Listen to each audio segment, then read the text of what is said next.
તમારું સ્વાગત છે આપણી ચેનલમાં। આજે આપણે વિભાગ બી નો પ્રશ્ન નંબર 7 એમાં નીચેની બાદબાકી શોધો। એમાં પહેલો દાખલો 5/63 માઇનસ -6/21। તો મિત્રો આ શું આપ્યું છે 5/63 માઇનસ અને -6/21।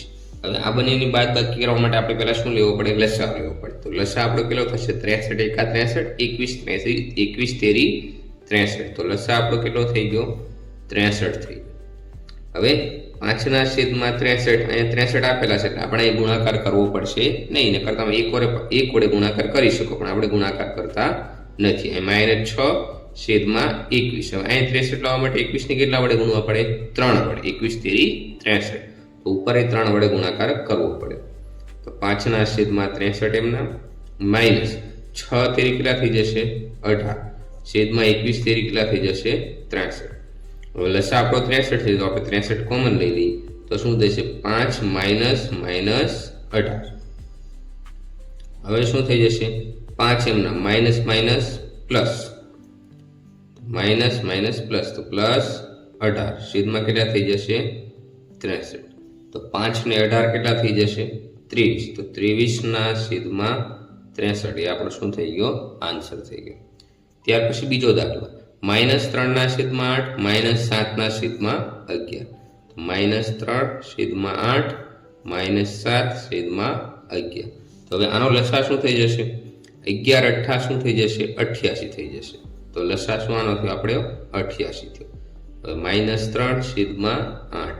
તો અહીંયા 88 લાવવા માટે 8 ને કેટલા વડે ગુણવા પડે? 11 વડે। તો ઉપર 11 વડે ગુણાશે। શા માટે 88 લાવવા પડે? આપણો લસાઅ 88 છે। -7/11। હવે અહીંયા 88 લાવવા માટે 11 ને કેટલા વડે ગુણવા પડે? 8 વડે। તો ઉપર 8 વડે ગુણવા પડે। હવે શું થઈ જશે?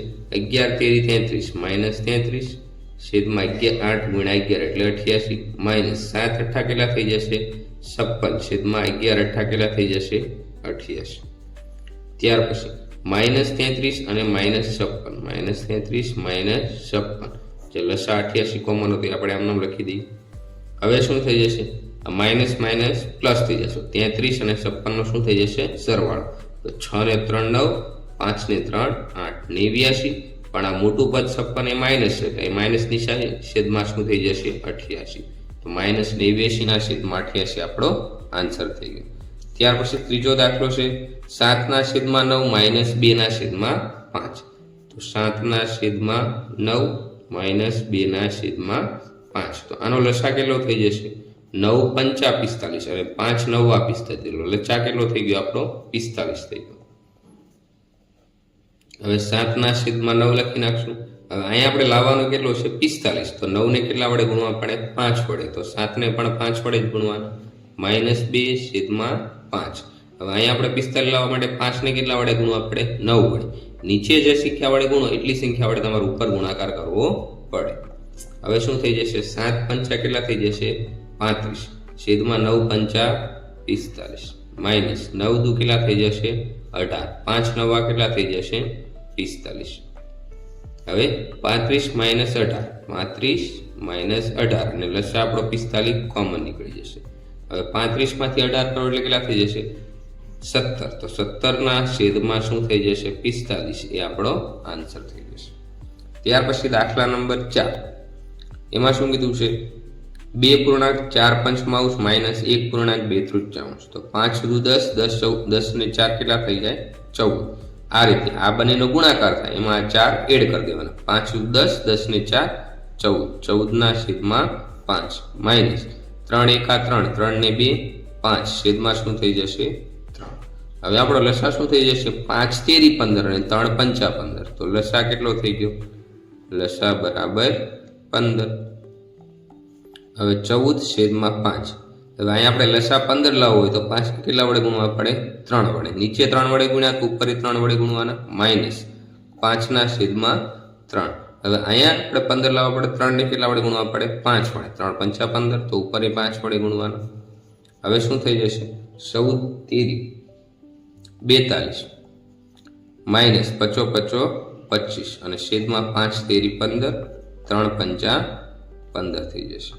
હવે જો 42 -25 છેદમાં કેટલા થઈ જશે 15 થઈ જશે। હવે 42 માંથી 25 કાઢશો એટલે તમને 17 મળશે, તો 17 ના છેદમાં 15 એ આપણો શું થઈ ગયો ફાઇનલ આન્સર થઈ ગયો। ત્યાર પછી પાંચમો દાખલો છે -2.1 ના છેદમાં 9 -6, તો 9 દુ 18, 18 ને કેટલા થઈ જશે 19, પણ આ માઇનસ નિશાની છે એટલે -19 ના છેદમાં 9, -6 એના છેદમાં કાંઈ ન હોય તમે શું લખી શકો 1, તો આનો લસા શું થઈ જશે 9 એકા 9। હવે -19 ના છેદમાં 9, તો અહીંયા તો છેદમાં 9 છે તો આપણે અહીં કઈ ગુણાકાર કરવો પડશે નહીં। હવે 6 ના છેદમાં 1, 9 એકા 9, તો હવે અહીં 9 લાવવા માટે 1 ને કેટલા વડે ગુણવા પડે 9 વડે, તો ઉપર એ કેટલા વડે ગુણવા પડે 9 વડે। હવે આ -19 એમના 6 નવા કેટલા થઈ જશે 54 થઈ જશે, 54 છેદમાં 9 એકા 9, તો 9 આપણો શું થઈ ગયો લસા થઈ ગયો। હવે આ માઇનસ માઇનસ છે એટલે શું થઈ જશે પ્લસ થઈ જશે, તો 19 અને 54 નો સરવાળો કેટલો મળશે 73, પણ આ -54 મોટા છે એટલે આગળ માઇનસ નિશાની છેદમાં શું આવી જશે 9, આ આપણો આન્સર થઈ ગયો। ત્યાર પછી જો મિત્રો 2 ના છેદમાં 5 -6 ના છેદમાં 5, તો આમાં મિત્રો જો લસા આપણો 5 થઈ જશે અને બંનેના છેદમાં 5 આવ્યા આપણે ગુણાકાર કરવો પડશે નહીં, તો લસા આપણો શું થઈ ગયો 5 છે એમ નામ રહેશે। તો હવે શું થઈ જશે 2 -6 છેદમાં 5, હવે માઇનસ માઇનસ શું થઈ જશે પ્લસ, તો 2 + 6 છેદમાં શું થઈ ગયું 5, તો 2 ને 6 કેટલા થઈ જશે 8, તો 8 ના છેદમાં 5 એ આપણો શું થઈ ગયો આન્સર થઈ ગયો। ત્યાર પછી સાતમો દાખલો, તો આમાં છેદમાં 3 આપ્યા, તો લસા આપણો ડાયરેક્ટ બંનેના છેદમાં સરખા આંકડા હોય તો લસા એ સંખ્યા પોતે જ થઈ જાય, હવે શું થઈ જશે -7 -5 છેદમાં 3, શું કરવા લસા આપણો કેટલો થઈ ગયો 3 થઈ ગયો। હવે 7 ને 5 કેટલા થઈ જશે માઇનસ માઇનસ શું થઈ જશે પ્લસ થઈ જશે, તો 7 ને 5 12, અને મોટું પદ 7 છે એની આગળ માઇનસ નિશાન એટલે -12 ના છેદમાં 3। હવે મિત્રો જો અહીંયા છેદ ઉડે છે તો આ 12 ની જગ્યાએ 4 તેરી 12 લખી શકું, તો આ 3 ઉડી ગયા, તો જવાબ આપણો શું આવ્યો -4, તો -4 એ આપણો આન્સર થઈ જશે। ત્યાર પછી દાખલા નંબર 8, નીચેના દરેક ત્રિકોણ અને સમાંતર બાજુ ચતુષ્કોણનું ક્ષેત્રફળ શોધો। તો મિત્રો પહેલા દાખલામાં તમને આ સમાંતર બાજુ ચતુષ્કોણ આપ્યું છે, તો આપણે એનું શું મૂકવાનું છે ક્ષેત્રફળ કરવાનું, આપણે લખશું સમાંતર બાજુ ચતુષ્કોણનું ક્ષેત્રફળ બરાબર શું થાય આધાર ગુણ્યા ઊંચાઈ, આધાર ગુણ્યા ઊંચાઈ। હવે આધાર એટલે નીચે કેટલા આપ્યા છે આધાર 5 સેમી, ઊંચાઈ કેટલી આપી 3 સેમી, તો 5 ત્રેડી કેટલા થશે 15 સેમી સ્ક્વેર, તો એ આપણો શું થઈ ગયું ક્ષેત્રફળ મળી ગયું। ત્યાર પછી બીજી આકૃતિમાં શું આપ્યું છે ચતુષ્કોણનો આધાર 5 સેમી આપ્યો છે અને ઊંચાઈ કેટલી આપી 4.8 છે, તો આપણે શું લખશું સમાંતર બાજુ ચતુષ્કોણનું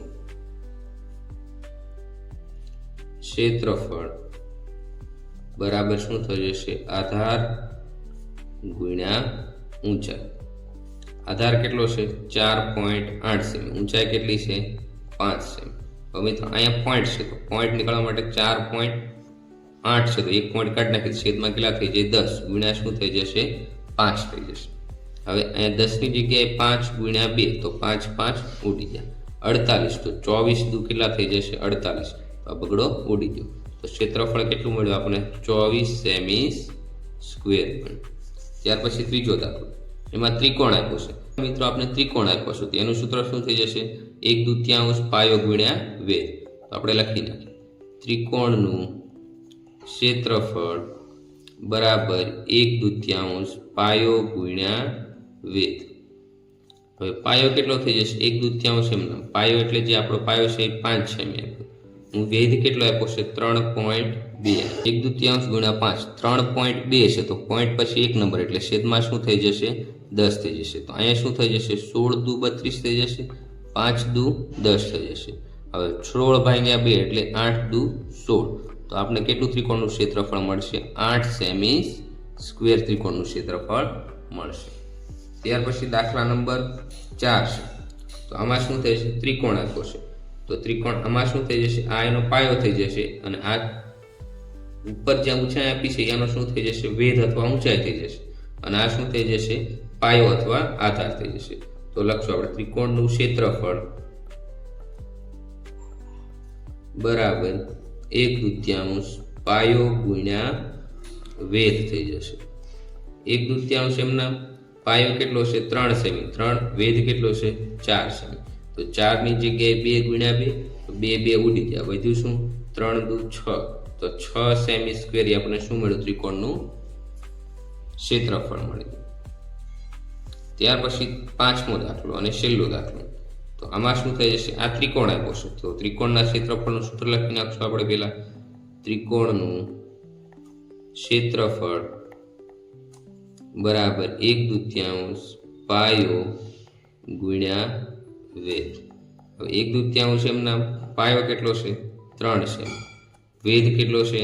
2 સેમી. હવે આ 2 ઉડી ગયા, તો 3 એકા 3. તો ત્રિકોણનું ક્ષેત્રફળ કેટલું મળ્યું આપણે? 3 સેમી સ્ક્વેર એ ત્રિકોણનું ક્ષેત્રફળ થઈ ગયું. ત્યાર પછી દાખલા નંબર 9, સાદુરૂપ આપો અને ઘાત સ્વરૂપે દર્શાવો. પેજ નંબર 16 ઉપર આપ્યું છે. હવે અહીં મિત્રો શું આપ્યું? 3 ની 2 ઘાત ગુણ્યા 3 ની 4 ઘાત ગુણ્યા 3 ની 8 ઘાત. હવે આધાર સરખો હોય તો ઘાતનો શું થાય? સરવાળો. તો a ની m ઘાત ગુણ્યા a ની n ઘાત હોય તો શું થાય? a ની m વત્તા n. આ આપણું સૂત્ર છે.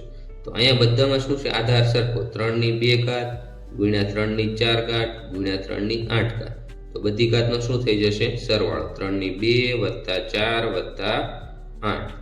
તો 8 ને 2 10, 10 ને 4 14. તો 3 ની કેટલી ઘાત થઈ ગઈ? 14 એ આપણો જવાબ થઈ ગયો. ત્યાર પછી બીજા દાખલામાં શું કીધું? 6 ની 15 ઘાત ભાગ્યા 6 ની 10 ઘાત. હવે a ની m ઘાત ભાગ્યા a ની n ઘાત. મતલબ કે આધાર સરખો હોય અને ભાગાકારની નિશાની હોય તો ઘાતની શું થાય? બાદબાકી. તો અહીં આપણે શું આપ્યું? 6 ની 15 ઘાત ભાગ્યા 6 ની 10 ઘાત. બંને જગ્યાએ 6 આધાર સરખા, તો ઘાતની શું થાય? બાદબાકી. 6 ની 15 માઇનસ 10, તો 6 ની કેટલી ઘાત વધી? 5 ઘાત થઈ જશે. ત્યાર પછી દાખલા નંબર 3, 2 ની 3 ઘાત ગુણ્યા 3 ની 4 ઘાત. હવે અહીં 4 આપ્યો, તો 4 એટલે શું થાય? 2 ગુણ્યા 2. તો 2 કેટલી વાર આવે? 2 વાર. તો આપણે 2 ની 2 ઘાત લખી શકીએ. છેદમાં 3 ગુણ્યા કેટલા આપ્યા? 32. તો 32 ની જગ્યાએ આપણે 2 ગુણ્યા 2 ગુણ્યા 2 ગુણ્યા 2 ગુણ્યા 2. તો 2 દુ 4, 4 દુ 8, 8 દુ 16, 16 દુ 32. બરાબર કેટલા થઈ ગયા? 32. તો 2 ની કેટલી ઘાત થઈ? 5 ઘાત થઈ. તો 32 ની જગ્યાએ આપણે શું લખશું? 2 ની 5 ઘાત. હવે મિત્રો આપણે આગળના દાખલામાં જોયું, આધાર સરખો હોય તો ઘાતનો શું થાય? સરવાળો. તો અહીંયા 2 ની 3 ઘાત છે, અહીંયા 2 ની 2 ઘાત. તો શું થાય છે? સરવાળો. 2 ની 3 ઘાત વત્તા 2 ઘાત ગુણ્યા 3 ની 4 ઘાત. છેદમાં આ 3 ની કઈ ઘાત ન હોય તો 1 ઘાત થાય ગુણ્યા 2 ની 5 ઘાત. હવે શું થયું? 2 ની 3 વત્તા 2 એટલે 5 ઘાત ગુણ્યા 3 ની 4 ઘાત છેદમાં 3 ની 1 ઘાત ગુણ્યા 2 ની 5 ઘાત એમ નામ લખી દઈશું. હવે મિત્રો આધાર સરખા અને ભાગાકાર હોય તો 2 ની 5 ઘાત ભાગ્યા 2 ની 5 ઘાત, 3 ની 4 ઘાત ભાગ્યા 3 ની 1 ઘાત. આધાર સરખો હોય તો ઘાત અને ભાગાકાર નિશાન હોય તો ઘાતની શું થાય? બાદબાકી. a ની m ઘાત ભાગ્યા a ની n ઘાત હોય તો શું થાય? a ની m માઇનસ n. તો 2 ની 5 ઘાત માઇનસ 5 ઘાત ગુણ્યા 3 ની 4 ઘાત માઇનસ 1 ઘાત. તો 2 ની 5 માંથી 5 કાઢો એટલે 2 ની 0 ઘાત થાય ગુણ્યા 3 ની 4 માઇનસ 1 એટલે 3 ની 3 ઘાત. હવે કોઈ પણ ની 0 ઘાત હોય તો આન્સર શું થાય? 1 થાય. એ આપણું સૂત્ર છે. તો 2 ની 0 ઘાત એટલે 1 ગુણ્યા 3 ની 3 ઘાત. હવે 1 ગુણ્યા 3 ની 3 ઘાત એટલે આપણો આન્સર શું થઈ જશે? 3 ની 3 ઘાત આપણો આન્સર થઈ જશે. ત્યાર પછી દાખલા નંબર 4, એમાં શું કીધું? 5 ની 2 ઘાત અને એની 3 ઘાત ગુણ્યા 5 ની 4 ઘાત ભાગ્યા 5 ની 7 ઘાત. તો 2 ની 2 ઘાત એની 3 ઘાત ગુણ્યા 5 ની 4 ઘાત છેદમાં 5 ની 7 ઘાત. છેદમાં કેમ આવ્યો? આ ભાગાકાર છે એટલે. હવે આપણી પાસે સૂત્ર છે, ઘાતની ઘાત હોય તો ઘાતનો શું થાય? ગુણાકાર. એની m ઘાત અને એની n ઘાત હોય તો ગુણાકાર. m ગુણ્યા n થઈ જશે. તો શું થઈ જશે?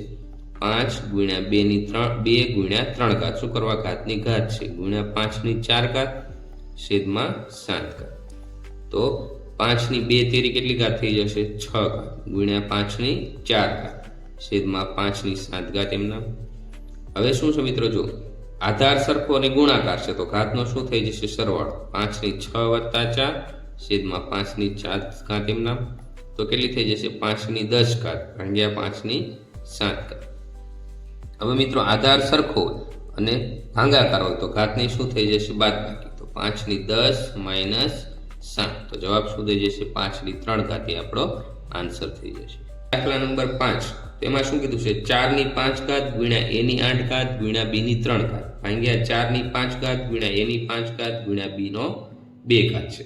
તો હવે મિત્રો આપણે પાસે આધાર સરખો a ની m ઘાત ભાગ્યા a ની n ઘાત, આધાર સરખો હોય તો ઘાતની શું થાય બાદબાકી થાય, તો એ ફોર્મ્યુલા આપણે અહીંયા વાપરવાનો છે। તો અહીં શું આપ્યું 4 ની 5 ઘાત ગુણ્યા a ની 8 ઘાત b ની 3 ઘાત ભાગ્યા 4 ની 5 ઘાત ગુણ્યા a ની 5 ઘાત અને b ની 2 ઘાત। હવે આ બધું ભાગાકાર, ઉપર બધું અંશમાં છેદે, નીચે બધું છેદમાં, તો એ શું થયું ભાગાકાર થયું। તો આપણે ડાયરેક્ટ બાદબાકી કરવી પડશે। 4 ની 5 માઇનસ 5 ગુણ્યા a ની 8 ઘાત ભાગ્યા a ની 5 ઘાત એટલે a ની 8 માઇનસ 5 ગુણ્યા b ની 3 ઘાત છેદમાં 2 ઘાત, તો માઇનસ 2 ઘાત। હવે 4 ની 5 માંથી 5 કાઢો એટલે 4 ની 0 ઘાત, a ની 8 માંથી 5 કાઢો એટલે a ની 3 ઘાત, b ની 3 માંથી 2 કાઢો એટલે b ની 1 ઘાત। આવું થઈ ગયું મિત્રો। હવે કોઈ પણ ની 0 ઘાત હોય તો આન્સર શું થાય 1, તો 4 ની 0 ઘાત નો આન્સર 1 ગુણ્યા a ની 3 ઘાત અને b ની 1 ઘાત નો લખો તો ચાલે, તો a ઘન b થઈ ગયો। હવે 1 નો કોઈ પણ સાથે ગુણાકાર કરો એટલે સંખ્યા પોતે, તો આન્સર શું જો a ઘન b ઘાત, તો આપણો શું થઈ ગયું ફાઇનલ આન્સર। નમસ્કાર દોસ્તો, આવા જ વિડિયો જોવા ચેનલને સબસ્ક્રાઇબ કરો।